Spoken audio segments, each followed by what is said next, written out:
오늘 주일인데요. 오늘이 무슨 주일이냐면은 그 대강절이라고 하는 대림절이라고도 얘기하죠. 혹시 이 절기에 대해서 아시는 분들이 계시는지 모르겠지만 오늘은 대림절입니다. 교회력이라고 하는 교회의 그 달력이죠. 교회 절기가 시작되는 그 시작인과 동시에 이제 성탄이 되기 전에 이제 4주간의 주일을 포함해서의 기간을 이 대강절 또는 대림절이라고 합니다. 이 기간에 우리가 무엇을 해야 하는가? 성육신하신 예수님을 우리가 전하면서 이웃들에게 전하고 또 메시아의 오심을 기다리는 거죠. 그러니까 어떤 마음으로 그 메시아를 기다리느냐? 우리가 그런 얘기 많이 하죠. 이미와 아직의 때에 살고 있는 우리는 이제 다시 오실 예수님을 우리가 기다리지만 당시 그 유대인들은 자기들을 구원해 줄 그 메시아를 되게 갈망하지 않았습니까? 그런 마음으로 우리가 이 기간 동안 다시 오실 메시아를 기다리면서 우리 안에 개인적인 참회와 어떤 순종을 통해서 자신을 돌아보는 그런 시간이 바로 대강절이라고 하는 기간입니다. 물론 교회마다 또 교단마다 이 절기를 잘 지키는 교회도 있고 또 지키지 않는 교회들도 있긴 한데요. 뭐 그런 걸 떠나서 우리가 이 대강절을 맞이하는 주일날 또 우리가 성탄을 기다리는 이 기간을 우리가 맞이하면서 이 절기가 주는 그 의미를 통해서 우리의 신앙을 돌아보면서 또 그 절기가 갖고 있는 신앙의 정신을 회복하는 그런 우리의 한 4주간의 여정이 되기를 바랍니다. 성탄절이라고 해서 우리가 그런 기쁨과 또 감사함에 젖어 있는 것도 좋지만 가끔은 예수님이 아니라 산타를 생각할 때가 많이 있는 것 같아요. 그런 것보다는 예수 그리스도를 우리가 더 깊이 한번 묵상해 보고 또 예수님을 우리의 마음에 모실 수 있도록 우리의 삶 가운데 여러 가지 신앙의 도전들을 가져보는 거죠. 이전과 다른 삶을 살기 위한. 제가 이 대강절이 교회력의 시작이라고 말씀드린 이유가 뭐냐면 우리는 새해가 올 때 새로운 결단과 새로운 마음을 갖지 않습니까? 근데 그게 아니라 이 시간부터 우리가 좀 더 새로운 마음을 가져보는 거예요. 내가 어떻게 더 하나님을 잘 믿을 수 있을까? 내가 어떻게 더 하나님과 가까이 할 수 있을까? 그러기 위해서 내가 무엇을 해야 할까? 이런 고민을 해보는 거죠. 그래서 저는 오늘 여러 가지 설교 주제가 있을 수 있겠지만 또 그런 어떤 절기와 또 우리가 성탄을 앞두고 있는 이 시간 속에서 우리가 예수님에 대해서 함께 여러분들과 나누길 원합니다. 그래서 예수님께서 이 땅에 오신 그 이유가 무엇일까? 오늘 본문인 요한복음 말씀을 통해서 함께 알아보도록 하겠습니다. 우리가 성경을 읽다 보면요, 다 어디서부터 읽으시죠? 이래서 제가 이 부가 힘들다는 거예요. 오래 가지가 않아요. 어디서 읽으신다고요? 계시록부터 읽으시는 분은 안 계시죠? 진짜 천재이신 거예요. 그렇죠? 벌써 그 마지막 그림부터 읽어 나오신다는 게 대부분 우리가 창세기를 많이 봅니다. 그렇죠? 그래서 창세기에서 이야기하는 하나님의 창조와 그리고 타락과 그리고 이제 그의 백성을 다시 어떻게 하나님께서 건져내시는가, 그 이야기가 사실 성경의 핵심이자 성경의 시작인 거죠. 그러니까 우리가 창세기를 읽지 않고서는 하나님의 나라와 또 뭐 하나님에 대해서 우리가 알 수 없는, 그러니까 창세기를 읽어야만 성경이 열리는 것처럼 신약에도 우리 대부분 신약을 어디서부터 읽을까, 아니면 뭐 어떤 그 책이 그나마 조금 우리에게 많은 교훈을 줄까 할 때 로마서를 많이 뽑기도 하지만 사실 그 로마서의 가장 근간이 되는, 그러니까 바울이 로마서를 쓸 수 있었던 가장 큰 핵심 메시지는 뭐냐면 바로 이 요한복음입니다. 그러니까 이 요한복음에서 이야기하는 예수님을 통해서 바울이 로마서를 기록하게 되는 거죠. 그러니까 예수님이 누구신가를 바울이 이 요한복음에 기록된 예수님을 통해서 알게 되었다라는 겁니다. 그러니까 결국 그 얘기는 뭐냐면 이 요한복음만큼 예수님에 대해서 정확하고 자세하게 기록한 책은 없다라는 것입니다. 그래서 읽다 보면 조금 어려운 감이 드실 수도 있어요. 예. 우리가 사복음서를 흔히 많이 읽지 않습니까? 마태, 마가, 누가복음 읽고 갑자기 같은 예수님 이야기인데 요한복음을 읽기 시작하면 굉장히 낯설게 또 느껴지기도 하고 이게 무슨 말인가 하는 그러한 느낌을 받기도 합니다. 사실 저도 이 전에 금요 심야 설교 또 요한복음 본문을 또 하게 되고 오늘도 이 요한복음 본문을 준비하게 됐는데요. 이게 순서가 좀 바뀐 것 같아요. 금요 예배 때는 마지막 장을 했거든요. 21장을 했는데 오늘 또 첫 장을 하게 되는. 근데 저도 준비하면서 참 저도 어쨌건 지금 신학 공부를 지금 하고 있는 공부까지 하면 한 10년을 넘게 신학을 하지만 저도 준비하면서 참 많이 어려운 책이 요한복음인 것 같습니다. 하지만 그럼에도 불구하고 우리가 그 안에 있는 하나님의 진리의 말씀을 깨달을 때 더 큰 은혜가 있을 줄 믿습니다. 할렐루야. 그래서 우리가 요한복음에 대해서 간단하게 알아보길 원하는데요. 요한복음은 전도를 목적으로 기록한 책입니다. 그래서 20장 31절을 보시면요, 이 책을 기록한 요한이 이 이유가 뭐냐면, 이걸 기록한 이유가 뭐냐면 너희로 예수께서 하나님의 아들임을 알게 하고 또 그리스도이심을 믿게 하고 그 이름으로 생명을 얻기 위해서 내가 이 책을 기록했다라고 이 기록의 목적을 명확하게 밝히고 있어요. 그러니까 이 얘기는 뭐냐면 우리가 이 요한복음을 통해서 우리의 믿음이 분명 더 깊어지고 더 자라나게 될 줄 믿어야 한다라는 것입니다. 그래서 오늘 말씀을 통해서 예수님을 모르는 사람들에게는 복음이 전해지길 바라고요. 그리고 이미 예수님을 아는 사람들에게도 다시 한번 그 복음의 의미와 복음의 참뜻을 되새기는 시간이 되기를 바랍니다. 먼저 예수님이 이 땅에 오신 이유에 대해서 알아가기 전에 한 가지 질문에 대한 답을 먼저 내리고 가고 싶은데요. 첫 번째 질문은 뭐냐면 예수님은 누구신가라는 겁니다. 예수님이 누구신가를 알아야 예수님을 더 잘 믿을 수가 있겠죠. 그러니까 우리가 예수님을 믿는다고 이야기하지만 과연 나는 예수님에 대해서 얼마나 알고 있냐라는 거예요.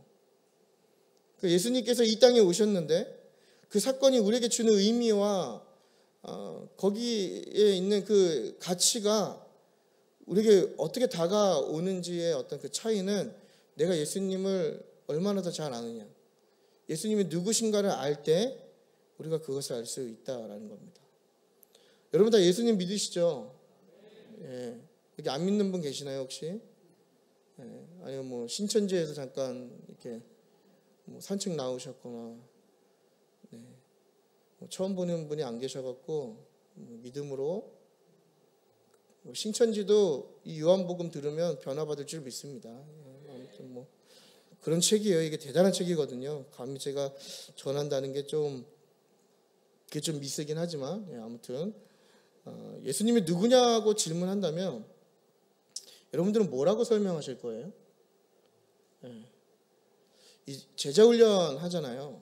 여러 가지 교재들이 있거든요. 저도 제자훈련 많이 해봤지만 그 여러 가지 교재에 공통적으로 나오는 질문이 뭐냐면 예수님은 누구신가요? 한 2주, 3주 좀 지나가서 3일째 지나고 좀 우리가 하나님과 예수님에 대해서 좀 알려고 할 때 첫 질문을 나에게 예수님은 누구신가? 아니면 혹은 뭐 예수님은 누구신가요? 이렇게 질문하거든요. 우리 옆 사람에게 한번 질문해 볼까요? 예수님은 누구십니까? 우리 한번 질문해 보겠습니다. 예수님은 누구십니까? 예. 답도 한번 내려보세요. 누구신지. 예.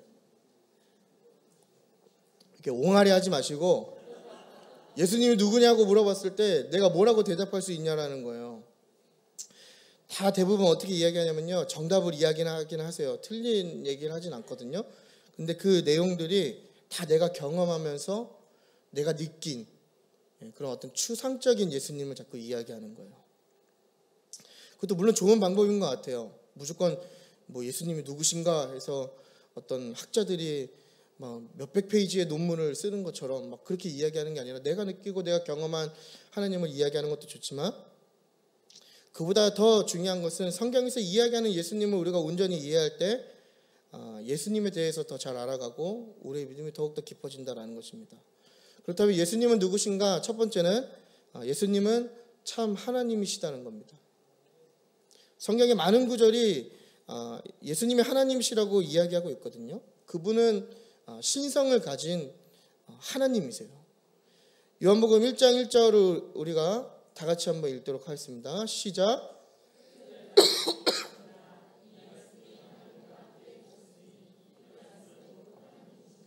아멘. 주목해서 볼 단어가요, 태초와 이제 곧이라는 그 두 단어거든요. 이 요한은요, 예수님을 이제 말씀으로 이야기합니다. 헬라어로 로고스라고 하죠. 여러분 다 아시는 단어일 텐데, 이 로고스라는 단어가 어떻게 사용되냐면요, 구약에서는 그 창조의 행위자를 로고스라고 이렇게 번역해서 기록을 하고, 이 헬라 사상에서는 우주를 생성하는 그 에너지를 로고스라고 이야기합니다. 그러니까 사실은 이 로고스라는 단어가 우리가 알기로는 굉장히 신학적이고 기독교 용어라고 생각할 수 있지만, 사실 이 로고스라는 단어는 당시 1세기에 우리의 의식 속에 있는 평범한 단어였어요. 그러니까 사람들이 로고스 얘기하면 뭔가 시작이 되는구나, 시작의 힘이 있는구나, 그 단어를 이야기하는 거거든요. 그러니까 이거를 제가 어떻게 설명을 드려야 여러분들이 좀 쉽게 이해할까 막 비유를 많이 생각해 봤는데 그 답을 내리지 못했어요. 생각이 안 나더라고요. 그래서 그냥 있는 그대로 이해하시면 될 것 같습니다. 그러니까 당시 1세기 사람들에게는 로고스 이렇게 이야기하면 뭔가 시작되는 힘이 있구나, 뭔가 시작됐구나, 뭐가 만들어졌구나, 이런 그냥 자연스러운 받아들임이 있던 거죠. 그 로고스의 어떤 시작이라는 그 의미를 통해서 이 요한이 예수님이 누구신가를 설명하고 있는 거예요. 굉장히 좋은 전략가이죠. 선교사인 거예요. 그 복음을 사람들이 이해할 수 있게. 여러분, 생각보다 우리 기독교 안에는요, 기독교 용어들이 너무나 많이 있습니다. 그러니까 예수님을 알지 못하는 사람들이 교회를 낯설어 하는 가장 큰 이유 중에 하나는 기독교 용어가 너무 많은 거예요. 예수님을 알지 못하는 사람들, 여기 모태신앙인 분들과 신앙생활을 오래 하신 우리는 되게 익숙한 단어들이 있잖아요. 그냥 평상시 하는 얘기들. 근데 이게 하나님을 모르는 사람들에게는 너무나 낯선 단어로 다가온단 말이죠. 그러니까 복음이 전해지지가 않는 거예요. 그래서 요한이 선택한 게 뭐냐면 바로 이 로고스의 개념을 사용해서 예수 그리스도를 지금 설명하고 있는 겁니다. 여러분, 우리가 사는 온 우주는 말씀을 통해서 창조되었습니다. 하나님은 혼돈과 공허와 흑암으로 가득한 창세기에 나오는 그 무질서한 상태에서 하나님의 말씀으로 온 우주를 창조하셨단 말이죠. 그러니까 질서를 잡으신 거예요. 그러니까 요한이 예수님에 대하여 설명할 때 그 장면이 떠오르도록 이 요한복음 1장 1절에 뭐라고 시작하냐면 태초에라고 시작합니다. 그러니까 우리가 이걸 딱 읽으면 어떤 느낌이 오는지 아시겠죠? 딱 창세기 1장 1절이 떠오르지 않습니까? 그러니까 요한의 어떤 의도된 기록인 거죠. 그러니까 우리를 이 태초에라는 단어를 통해서 의도적으로 우리가 그 온 우주의 시작인 창세기로 우리를 지금 이끌어가고 있는 거예요. 그래서 이 말씀이 어떤가를 이제 그 우주의 시작에서 설명을 하는데, 이 예수님, 이 말씀이 태초에 함께 있었다. 그러니까 처음부터 함께 있었다는 겁니다. 그러니까 이 말은 뭐냐면 아무것도 존재하지 않았을 때에도 그 말씀이 이미 존재하고 있었다는 거예요. 예수님은 하나님의 피조물이 아니라는 겁니다. 많은 이단들이요, 또 옛날 초대 기독교에도 그런 이단들이 있었고 오늘날도 있지만 뭐라고 얘기하냐면 예수 그리스도가 하나님의 피조물이라고 이야기해요. 어떤 예수라는 사람을 하나님이 창조했다고 이야기합니다. 근데 이게 어떠한 결과로 이어지게 되냐면 어떤 시대주의적인 사상이 이어지면서 각 시대마다 메시아가 있는 거예요. 이게 다 이단들의 교리지 않습니까? 2002년부터 2020년까지는 어떠한 그 사이비가 메시아가 되는 거예요. 지금 신천지, 아까 얘기했지만 신천지의 그 이만희 할아버지, 시대의 메시아 아닙니까? 네. 메시아가 한국에도 있고 일본에도 있고 미국에도 있고 1900년도에도 있고 2002년도에도 있고, 제가 왜 자꾸 2002년을 생각하냐 보니까 월드컵 기간이네요. 아무튼 뭐 2000년도 초반에도 있고 2010년도에도 있고 시대마다 다 있는 거예요, 메시아가. 근데 진정한 메시아는 한 분이시잖아요. 오직 예수 그리스도. 지금 하나님 우편에 앉아 계신 그분, 오직 한 분이시거든요. 그러니까 자꾸 예수님을 하나님의 창조물로 전락시키는 거죠. 우리와 같은 피조물로 만들어버리는 거예요. 하지만 성경에서 이야기하는 건 뭐냐면 태초에 이미 그 말씀이 하나님과 함께 계셨다 이렇게 기록하고 있습니다. 골로새서 1장 15절을 보면요, 모든 피조물보다 먼저 나시니 라고 기록해 있어요. 예수 그리스도를 얘기하는 거죠. 하나님께서 모든 것을 창조하시기 이전에 이미 계셨다라는 것을 지금 성경이 이야기하고 있는 겁니다. 그러면서 요한복음 1장 3절을 보게 되면 모든 만물들이 다 말씀으로 창조되었다, 말씀에 의해서 창조되었다. 이 얘기는 뭐냐면 예수님이 피조물이 아니라 예수님은 세상을 창조하신 창조자이다. 지금 이걸 이야기하는 겁니다. 예수님은 하나님의 그 창조 사역에 동참하였습니다. 그래서 창세기를 보면 우리가 우리의 형상을 닮은 사람을 만들자 이거 얘기하지 않습니까? 그러니까 우리의 형상 얘기하는 그 우리의 예수님의 동역이 있던 거예요. 그러니까 예수님은 더 이상 피조물이 아니라는 사실이죠. 그러면서 요한복음 1장 1절에 또 보게 되면 그 말씀이 태초에부터 있었는데 곧 하나님이시다. 이 곧이라는 이 표현은 같다라는 얘기거든요. 그러니까 말씀이 원래부터 있었는데 그 말씀이 하나님이다. 지금 이 얘기를 하는 거예요. 창조 사역에 동참하신 예수님이 하나님이다. 이걸 이야기하는 겁니다. 하나님께서 말씀하셨는데 그 말씀이 곧 하나님이시라고 이렇게 이야기하는 거예요. 이 둘을 동등하게 여기는 지금 표현인 거죠. 예수님도 이 땅에서요, 요한복음 14장 하반절을 보면 나를 본 자는 아버지를 보았다 이렇게 이야기합니다. 스스로를 하나님과 같은 사람으로 표현하고 있어요. 요한복음 1장 18절을 보면요, 하나님을 본 사람이 없으되 독생하신 하나님이 나타내셨다 이렇게 이야기합니다. 하나님이 예수님이 자기를 하나님과 계속해서 동등하게 이야기하고 있는 하나님의 말씀을 우리가 발견하게 되는 거죠. 히브리서 1장 3절 전반이죠.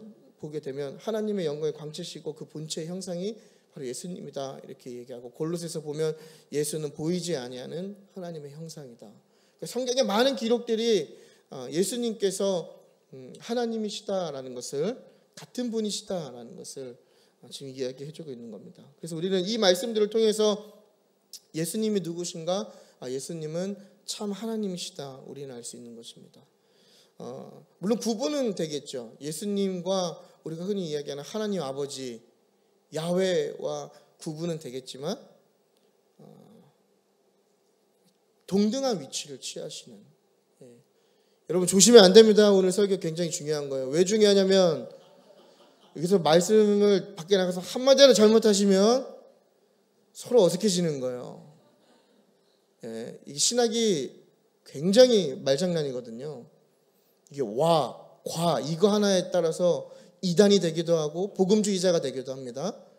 어디 나가셔서 노래하는 전도사가 야훼와 예수님이 같다고 했는데 또 다르다고 했다 뭐 이렇게 약간 이상하게 말씀하시면 안 되고 있는 그대로 말씀하셔야 돼요. 그래서 가끔 그러신 분들 계시잖아요. 이렇게 아주 잠깐 의식을 잃었다가 눈을 떠보니까 그 단어만 들려갖고 나가셔갖고 이렇게 또 다르게 얘기하시면은 좀 서로 어색해집니다. 우리 교회 정통교회, 복음주의 교회, 그렇죠? 아주 좋은 교회, 할렐루야. 그래서 아무튼 피곤하실 수 있으시죠. 제가 금요일에도 말씀드렸지만 청중이 조는 거는 다 설교자의 잘못입니다. 재미없게 얘기하니까 조시는 거예요. 근데 괜찮아요. 조셔도 돼요. 왜냐면 저도 제가 말하면서 졸리거든요. 웃기지 않습니까? 이거 같다고 했는데 또 다르다 얘기하고 뭐 말씀이 뭐 또 처음부터 있었는데 뭐 또 뭔가 일을 하고 뭔가 좀 아무튼 우리 잘 들으시면 더 그 은혜가 있을 줄 믿습니다. 피곤하신 분은 좀 쉬세요. 괜찮아요. 주무시고 예수님만 열심히 믿으면 되죠. 조금 위험한 발언이었네요. 두 번째, 예수님은 누구신가? 참 인간이시다라는 겁니다. 첫 번째는 참 하나님이시고 두 번째는 참 인간이시다. 요한복음 1장 14절 전반절을 보게 되면요, 상반절을 보면요, 말씀이 육신이 되어 우리 가운데 거하심에, 태초에 하나님과 함께 있었던 말씀, 그리고 그 말씀을 통하여 온 우주가 만들어졌고, 이제 뭘 얘기하냐면 그 말씀이 하나님이었던 그 말씀이 육신이 되었다. 지금 이걸 얘기합니다. 그 말씀이 예수라는 이름으로 태어나서 인간의 육체를 입은 인간의 존재성을 가지셨다는 걸 이야기하는 거예요.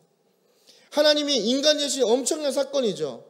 성육신이라고 하는, 마치 예수님의 성육신은 그리스 로마에서 이야기하는 것처럼 신이 잠깐 인간의 세계에 내려와서 변모하는 그런 잠깐의 어떤 변화가 아니라, 예수님의 성육신은 인간의 물질적인 몸과 이성적인 정신을 소유하는 완전한 인간의 모습으로 오셨다는 거예요.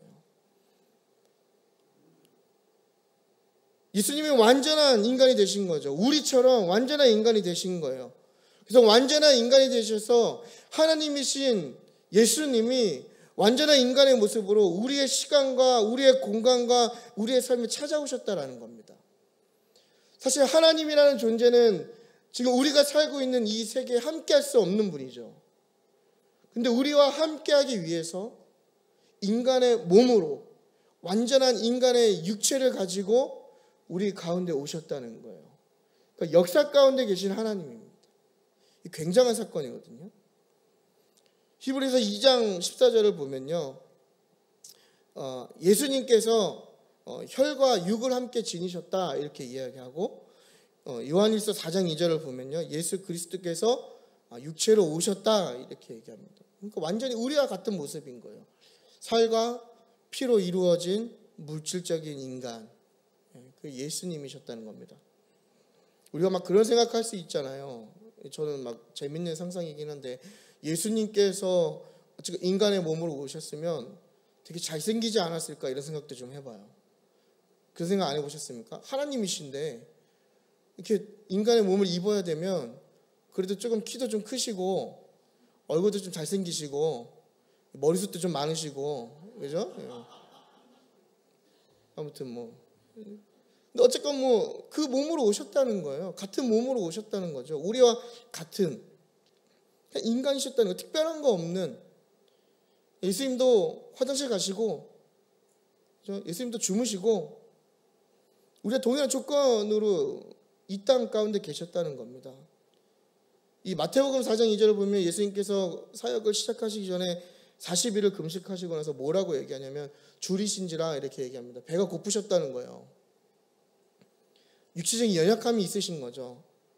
그러니까 완전한 인간이 아니었다면 아마 40일을 금식해도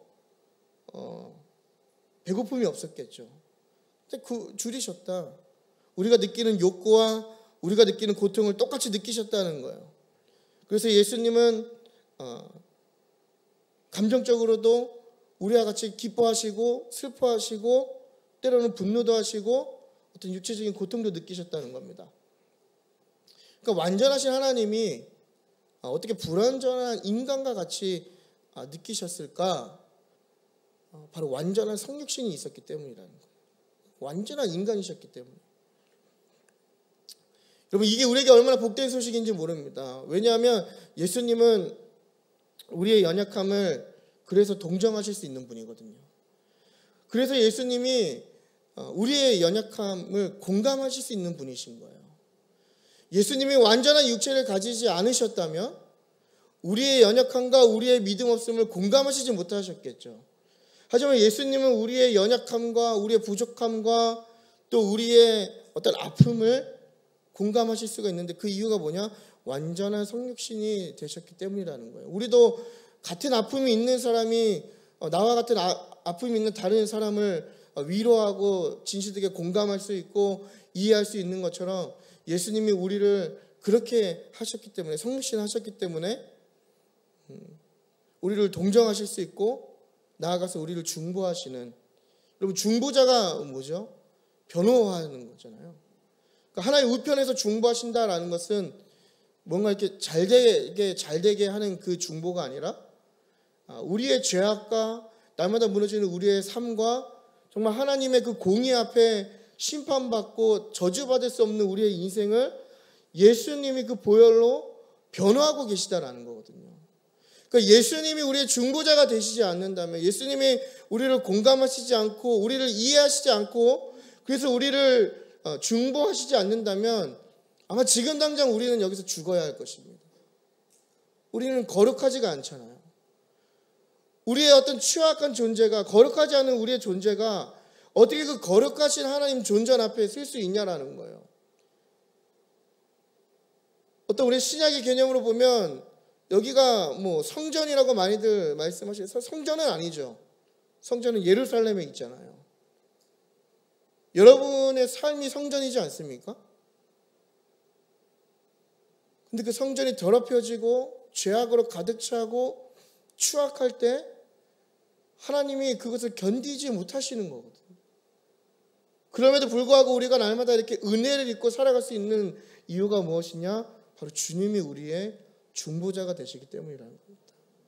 그러니까 우리를 공감하시기 때문에, 완전한 인간이셨기 때문에 우리를 완전하게 이해하시고 우리를 변화하실 수 있다는 거예요. 그러나 우리가 기억해야 할 것은요, 여러분, 주님은 성육신 하셔서 인간이 되셨지만 죄가 없으신 인간이다라는 겁니다. 저는 설교를 준비할 때요, 제 설교 스펙트럼이 굉장히 좁거든요.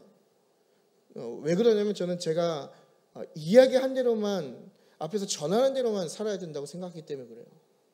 그래서 저는 제가 못하는 건 얘기하지 않습니다. 그래서 그냥 똑같은 얘기만 하는 거예요. 이제 가끔 제 아내한테 이제 설교 얘기를 해요. 그러면 이제 그런 얘기도 합니다. 누군가 그래도 해야 될 얘기면 여러분들도 잘하십시오, 나도 잘하겠습니다, 이런 고백이 있어야 되지 않겠냐, 이런 얘기 하는데요, 아직까지는 그래도 제가 말씀을 전한 대로 책임지고 살 수 있는 게 저한테 맞는 그릇인 것 같다는 생각이 들어요. 예수님이란 존재는요, 사실 죄 있는 사람이 그 죄를 변호하면 그 가치가 많이 떨어지지 않겠습니까? 근데 예수님은요, 죄가 없으신데 스스로 죄인의 몸에 들어오신 거예요. 그래서 우리를 변호하시는 거거든요.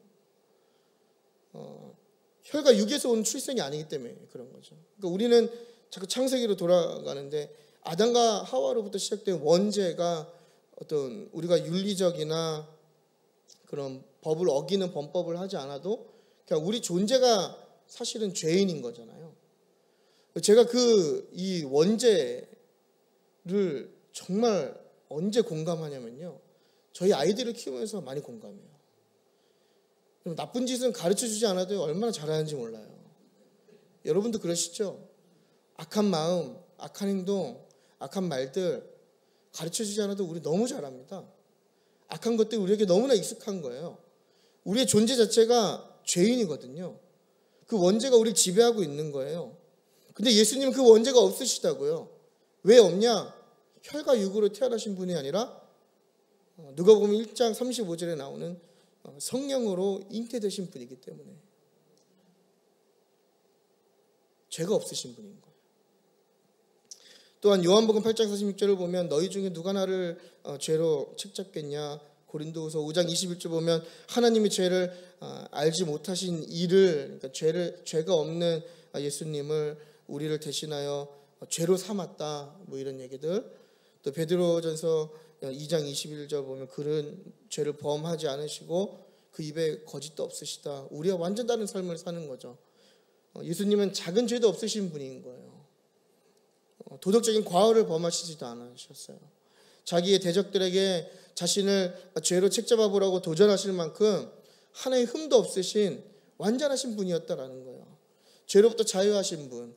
여러분, 우리 가운데 죄로부터 자유한 분이 계십니까? 그 누가 우리가 죄로부터 자유할 수가 있죠? 그래서 우리의 삶을 굳이 보지 않아도 우리의 마음만 봐도 그 죄악 때문에 우리를 지배하고 있지 않습니까?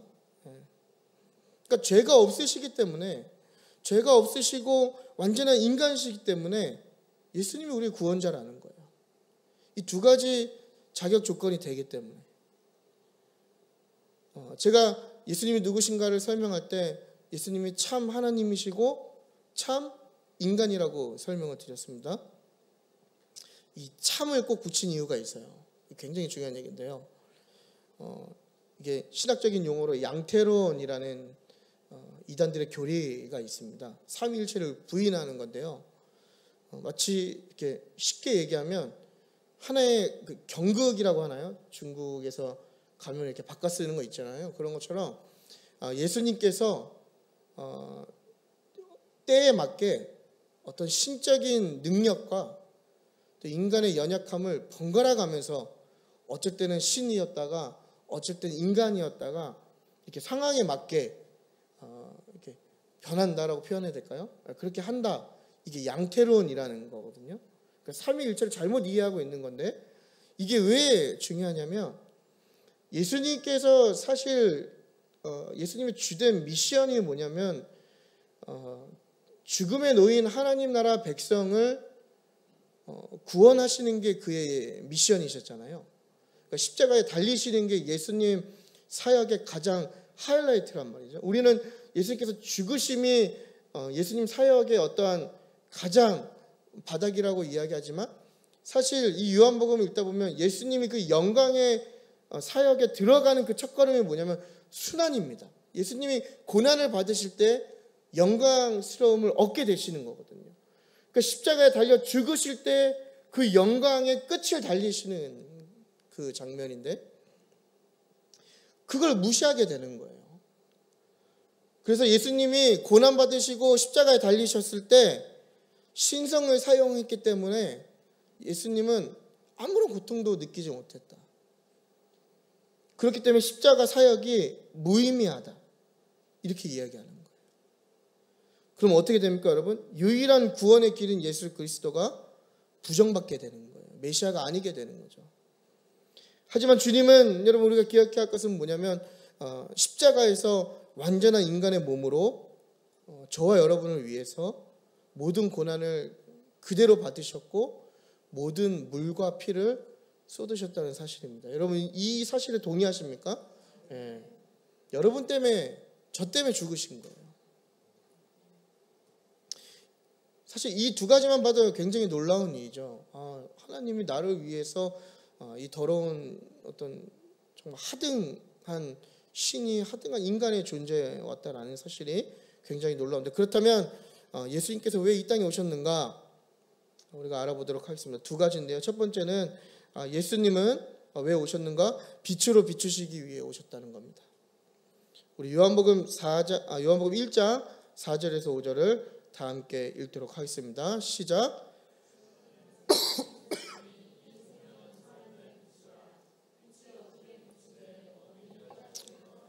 아멘. 예수님 안에 생명이 있는데요. 이를 요한이 뭐라고 표현하냐면 빛이라고 표현합니다. 예수님의 그 생명을 빛이라고 표현하면서 그 빛이 어디를 향하냐? 바로 어둠을 향한다고 지금 이야기하고 있는 거예요. 그러니까 예수님이 이 땅에 오신 이유는 우리가 넓게 이야기하면 그 십자가 사역이라고 이야기할 수 있지만 조금 더 디테일한 사역을 설명하면 어둠을 빛으로 비추시기 위해서 오신 거예요. 어둠을 밝히시고 생명을 주시기 위해서 예수님께서 이 땅에 오셨다는 겁니다. 여러분 어둠이 뭐죠? 죽음인 거죠. 아담으로부터 들어온 죄가 하나님께서 지으신 모든 창조 질서를 파괴한 거예요. 그리고 그 결과 우리는 죄의 삭스로 사망을 얻게 된 거죠. 근데 단순히 죽는 것에서 끝나는 게 아니라 하나님과 우리와의 친밀한 관계가 단절되었다는 거예요. 그래서 사망에 이르렀고 어둠에 놓인 인간의 상태, 그 죄의 결과에 그대로 노출된 거거든요. 여러분 죄의 습성은 뭐냐면요, 숨게 만든다는 겁니다. 잘 드러나지 않아요. 아담과 하와가 선악과를 먹은 이후에 가장 먼저 보이는 행동이 뭐냐면 하나님을 피해서 숨는 겁니다. 이게 죄의 결과이거든요. 우리가 주님을 믿고 신앙을 갖고 있어도 우리 스스로가 그 빛을 향해 나아가지 않으면 결국 우리는 이 아담과 하와처럼 하나님을 피해 숨는 어둠의 삶을 살게 된다는 거예요. 우리의 제약된 삶과 마음과 생각과 행동 이런 것들을 잘 숨기기 위해서 결국 우리는 무엇을 해야 됩니까? 빛이 아닌 어둠으로 가게 되어 있는 거예요. 여러분의 치부, 이 한국 사회는 체면 사회이기 때문에 자꾸 뭔가 그 잘못을 숨기려고 하지 않습니까? 이 미국이 아무리 좀 자유분방하고 썩었다 얘기해도 미국의 그 마인드 중에 가장 인정할 수 있는 건 뭐냐면 미국은 체면 문화가 아니라 수치의 문화입니다. 그러니까 자기 스스로가 죄를 짓고 범죄를 저지르면 스스로 너무나 치욕적인 거예요. 누가 있든 없든 나에게 죄가 있다는 것에 대한 수치감을 느끼는 게 미국의 마인드거든요.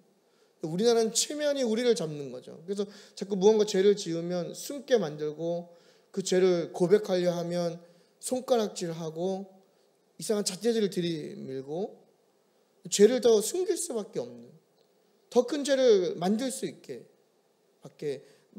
없게 만드는. 하지만 빛이 오는 순간 그 숨겼던 것들이 다 드러난다는 겁니다.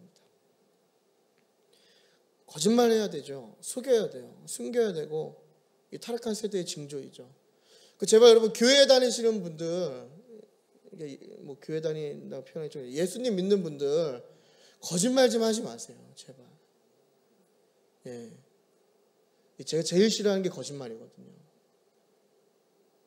근데 거짓말 많이 해요, 저도. 예. 저 되게 디테일하게 하거든요. 하나의 스토리를 만들어서. 예. 하나님 보시기에 결코 좋은 게 아닙니다. 나의 연약함, 나의 부족함, 나의 믿음 없음, 하나님 앞에 부끄럽지만 내놓으면 되는 문제잖아요. 근데 왜 나의 연약함이 연약하지 않은 것처럼 강한 척하면서 왜 거짓말해야 하는 거죠? 나의 믿음 없음이 부끄러우면 내가 하나님 앞에 매달리고 믿음이 더 있게 해달라고 이야기하면 되는 거잖아요. 근데 왜 내가 믿음이 좋은 척 행동해야 하고 거짓말하냐고요. 내가 부족하고 내가 연약하고 나에게 문제가 있으면 그걸 인정하면 되는 거잖아요. 근데 왜 우리는 그걸 속이고 거짓말하냐. 이게 다 죄의 결과라는 거예요. 그러니까 여전히 우리는 그 빛 가운데 있는다고 이야기하고 예수님이란 존재를 알면도 불구하고 여전히 우리는 그 어둠에 있길 원한다는 거예요. 그 결과가 뭐예요, 여러분? 교회가 점점 세속화되어 가는 거죠. 하나님이 지으신 하나님의 형상 백성들이 모인 하나님의 공동체가 아니라 세상의 가치와 세상의 기준을 갖는 모임이 되는 거예요. 여러분, 교회 안에 치리가 있습니까? 교회 안에 가르침이 있어요? 교회 안에 무언가 바로잡을 수 있는 복음의 메시지가 있냐고요. 말씀을 전하고 누군가를 가르치고 누군가를 훈련할 때 잘한다만 해야 돼요. 상처받을까 봐. 믿음 없다 얘기하면 믿음이 없어서 상처를 받고, 믿음이 있다고 얘기하면 부담을 준다고 상처를 받고,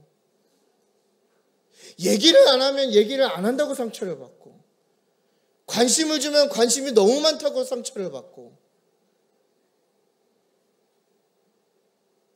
이 세속화되는 죄의 결과인 거예요. 다 나를 속이고 좋아 보여야 되고 멋있어 보여야 되고 있어 보여야 되고. 하나님이 우리에게 새로운 빛을 주셨잖아요. 그 빛을 비춰주시는 거잖아요. 우리가 그 빛을 따라 나아가려고 해야 하는데 우리 자꾸 그 어둠이 너무 좋은 거예요. 죄악된 습성으로 살길 원하는 거죠.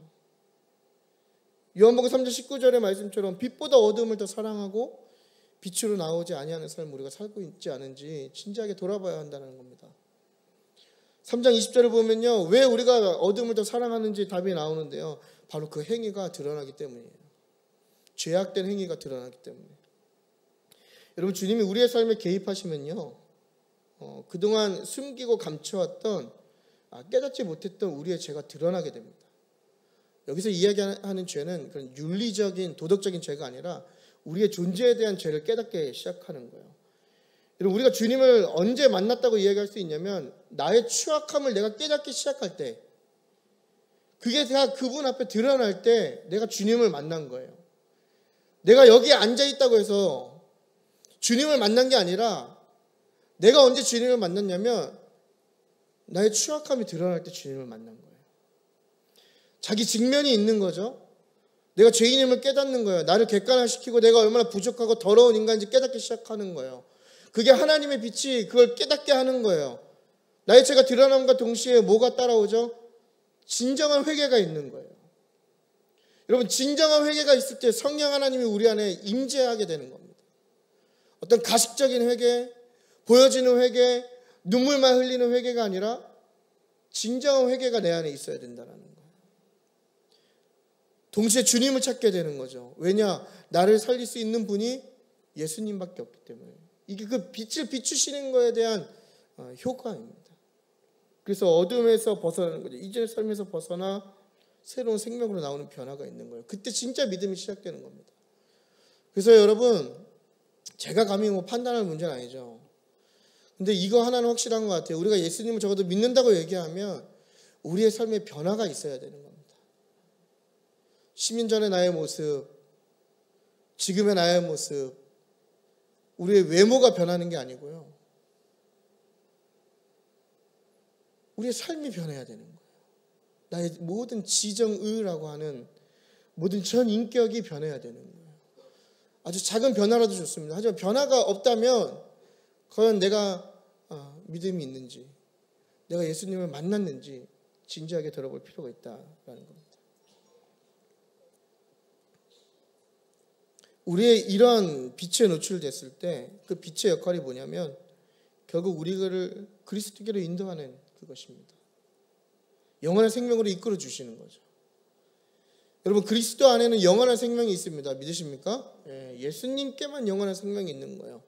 그래서 예수님이 그 생명을 우리에게 주시기 위해서 이 땅에 오신 거고, 그래서 그분께 나아가면 우리의 어둠은 물러가고 영원한 생명의 빛이 우리를 밝게 비추는 삶이 될 줄 믿습니다.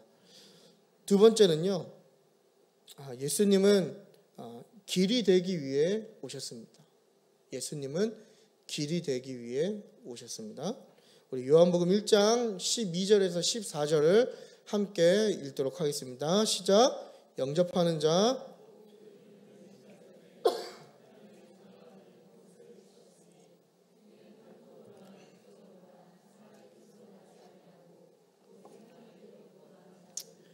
말씀이 육신이 되어 우리 가운데 거하심에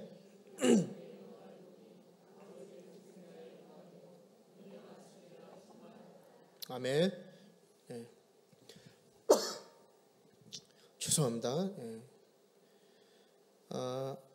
예수님께서 유일한 길이 되기 위해 오셨다고 지금 이야기하는 겁니다. 요한복음 1장 12절에서 14절이 여러분, 구원은 오직 한 분 예수 그리스도께 있습니다. 예. 다시 한번 말씀드릴게요. 우리의 구원은 오직 한 분이에요. 예수 그리스도입니다. 12절에 영접하는 자, 예수를 믿는 자에게 하나님의 자녀가 되는 권세를 주셨다고 성경이 이야기합니다. 여러분, 우리가 예수님을 영접하는 순간 하나님의 자녀가 됨을 믿습니다. 예수님을 영접하면 버림받고 어떤 죄의 결과로 사망에 놓여있고 심판받았던 우리의 존재가, 죄인이었던 우리의 신분이 예수님을 영접하는 순간 하나님의 자녀가 되는 겁니다. 온 우주의 주인이신 진정한 왕이신 하나님의 자녀가 되는 거예요. 킹스 채플, 그렇죠? 왕의 자녀들, 왕의 예배. 즉 여러분이 이곳에서 하나님을 예배할 수 있는 것도, 여기서 하나님을 찾을 수 있는 것도 여러분이 다 예수님을 영접했기 때문에 그런 거예요. 오직 예수 그리스도를 나의 주로 영접해야만 가능한 일입니다. 그러므로 구원의 유일한 길, 유일한 방법이 오직 예수 그리스도이심을 우리가 선포해야 되는 거예요. 우리가 요즘 전도사님들도 유튜브를 굉장히 잘 하시더라고요.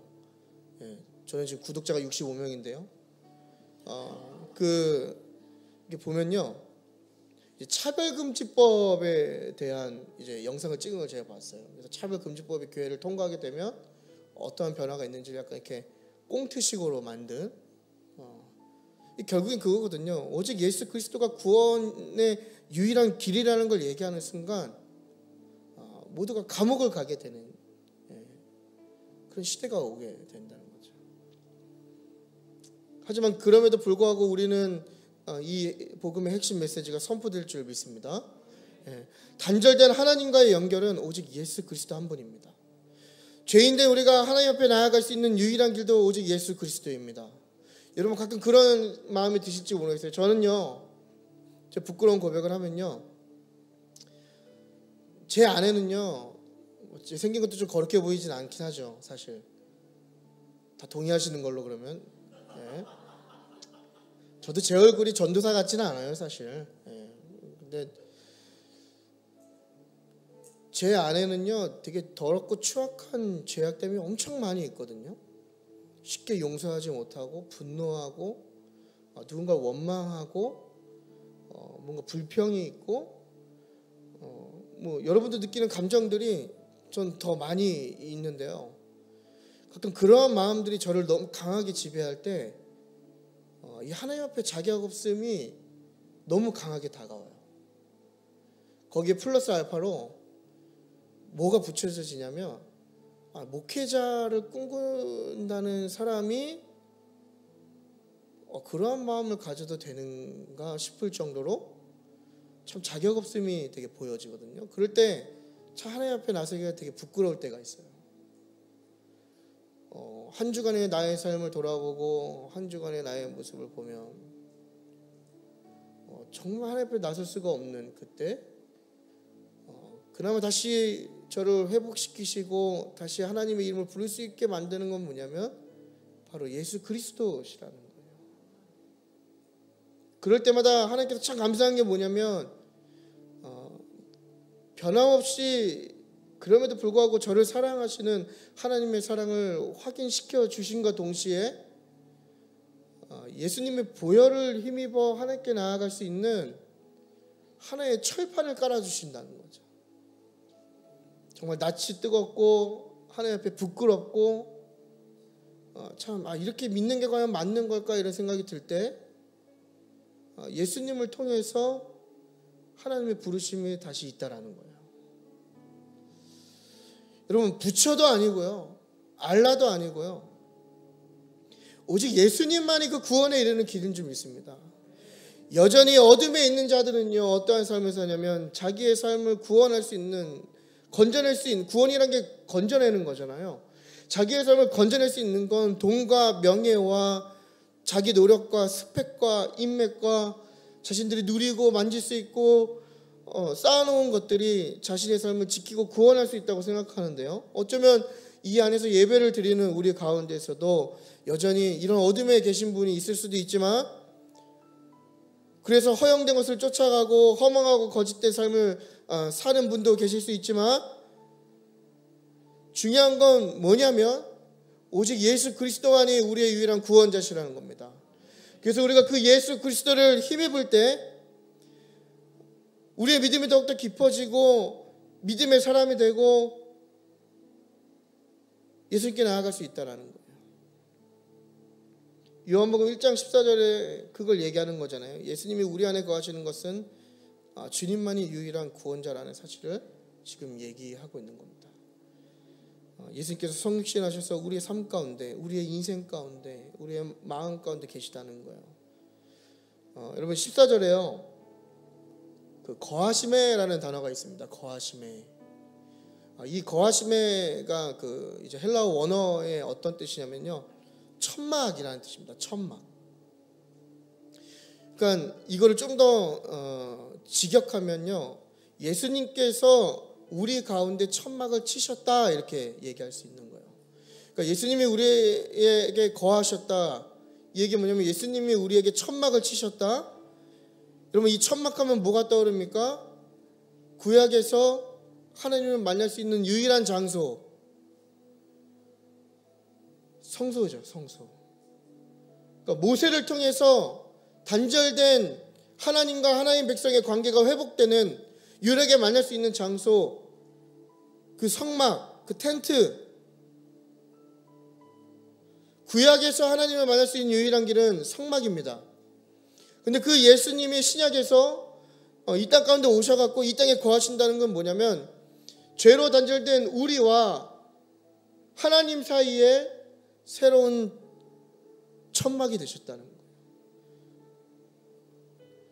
새로운 성소가 되어주신 예수 그리스도, 그 예수 그리스도를 통해서 하나님이 우리를 만나주신다는 겁니다. 여러분 하나님을 만나는 방법은 딱 한 가지입니다. 오직 예수 그리스도밖에 없습니다. 예수님은 바로 그 길이 되기 위해서 이 땅에 오신 거예요. 우리와 단절된 하나님과의 관계를 회복하기 위해서. 그래서 우리가 그 텐트 대신 예수 그리스도께 나아갈 때, 그리고 예수님의 보혈을 힘입어 그 휘장을 찢고 하나님 앞에 나아갈 때 우리가 하나님을 깊이 경험할 수 있게 된다는 것입니다. 여러분, 하나님 잘 믿고 싶으십니까? 저도 하나님 참 잘 믿고 싶은데요, 잘 믿는 방법 한 가지입니다. 예수님께로 나아오십시오.